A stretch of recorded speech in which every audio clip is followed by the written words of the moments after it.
Hey everybody, welcome back. If you've seen this channel before, then you may know that I love to structure my books according to the Blake Snyder Beat Sheet from Save the Cat.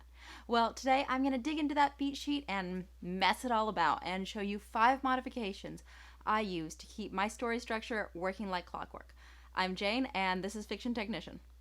The Blake Snyder Beat Sheet is a list of 15 plot points or beats. If you want to know more about the beat sheet in general, I suggest you check out my video on Cobra Kai, where I lay out how each of these beats occurs in the first season. But for today, we're going to be dealing with 5 specific beats, and the first of these is opening image. Opening image is the first scene of your book, and to my mind, it has 3 jobs. It needs to hook the reader with some compelling visuals or weighty stakes. It needs to introduce the protagonist in a way that will make us like him, and it needs to let us know what the protagonist's chronic problem is. This could be an internal problem like Scrooge's greed, or an external problem like Cinderella's horrible stepfamily. Sometimes all 3 of these elements really dovetail well together.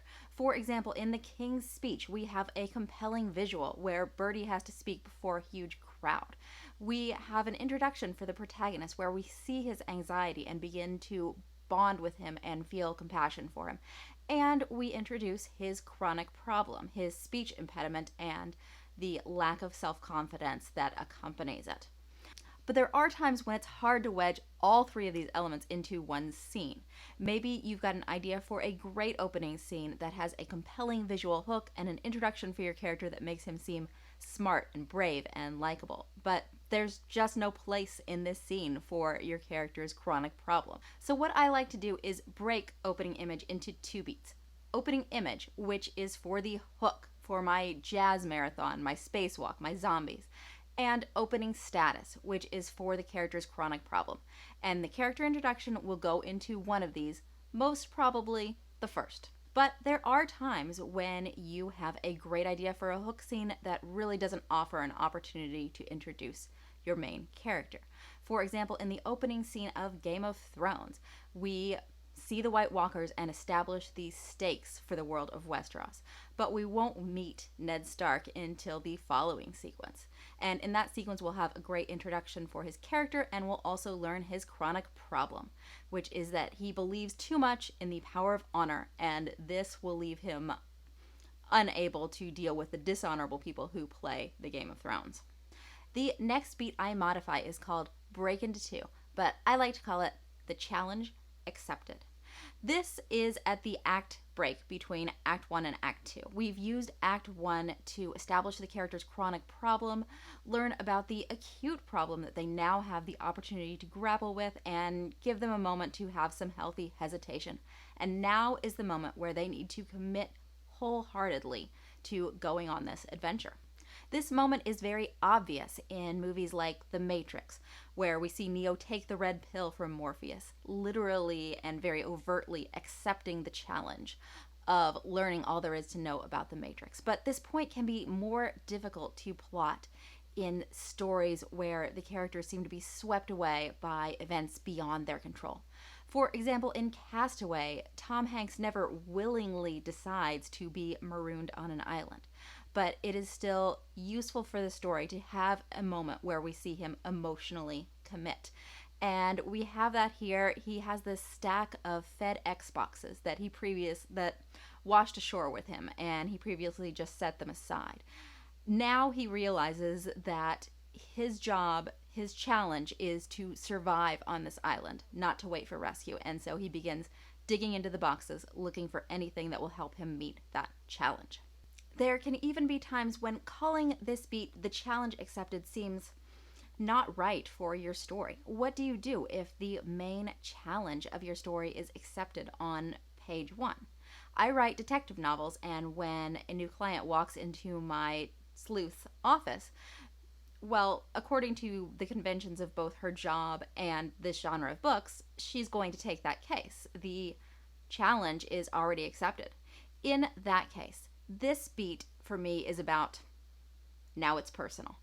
Perhaps my sleuth will decide that she cares about her client, or perhaps the mystery has become so compelling that she can't stop thinking about it. Maybe she'll face a dilemma where the safe and smart thing to do is to walk away from this case, but she has to stick with it.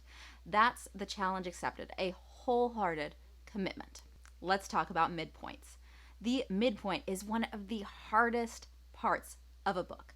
In Save the Cat, Blake Snyder says that the midpoint should be sort of a mirror image to your finale. If the finale ends with the protagonist in a very positive place, well, then this should be a false defeat. And if it ends in a negative place, this should be a false victory. Well, I don't like any of that. I feel it's a little vague, and that having a false defeat at this point can be a little redundant with the false defeat we're going to have right before we rally for the big finale.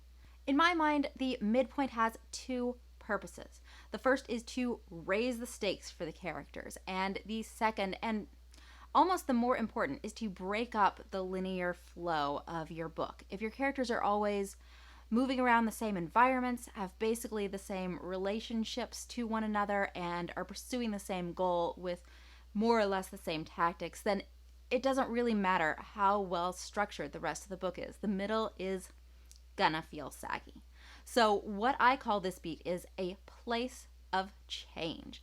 I love to use this beat for reversals, for big changes in fortune, and a great midpoint beat that I always think of is from Jurassic Park, where we first see the Tyrannosaur about to attack the passengers in the cars.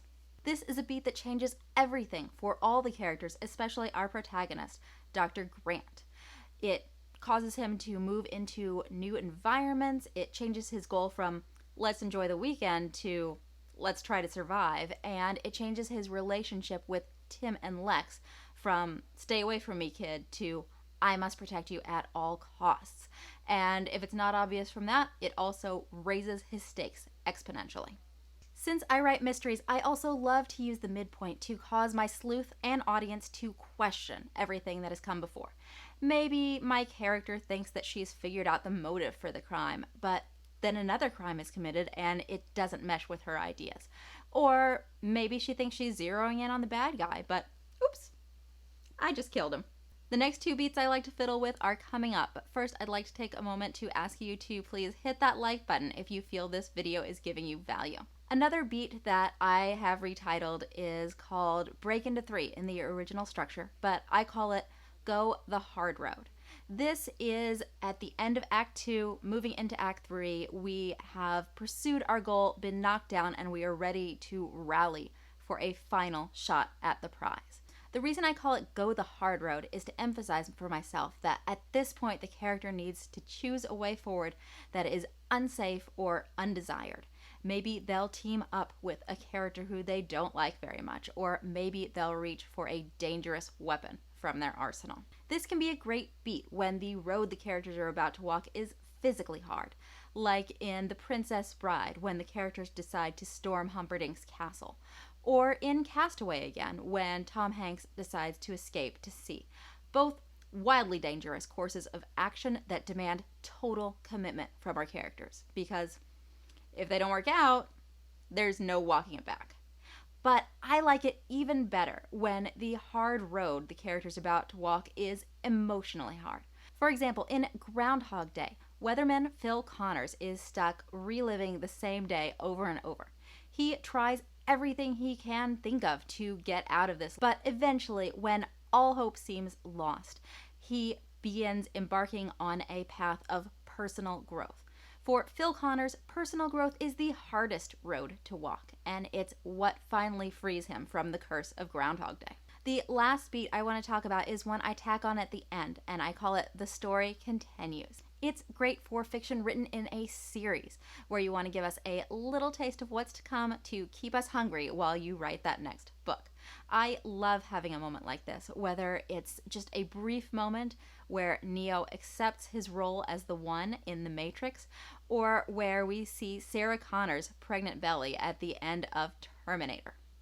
Speaking of what comes next, over the next couple of weeks, I'm going to be wrapping up my series on Save the Cat, with videos on 2 of these genres laid out in the book. buddy love, about two characters falling for each other, and whodunit, about the mystery genre. If that sounds like the kind of content you want to see, or if you just love practical tips on story structure, be sure to hit that red subscribe button and ring the bell for notifications.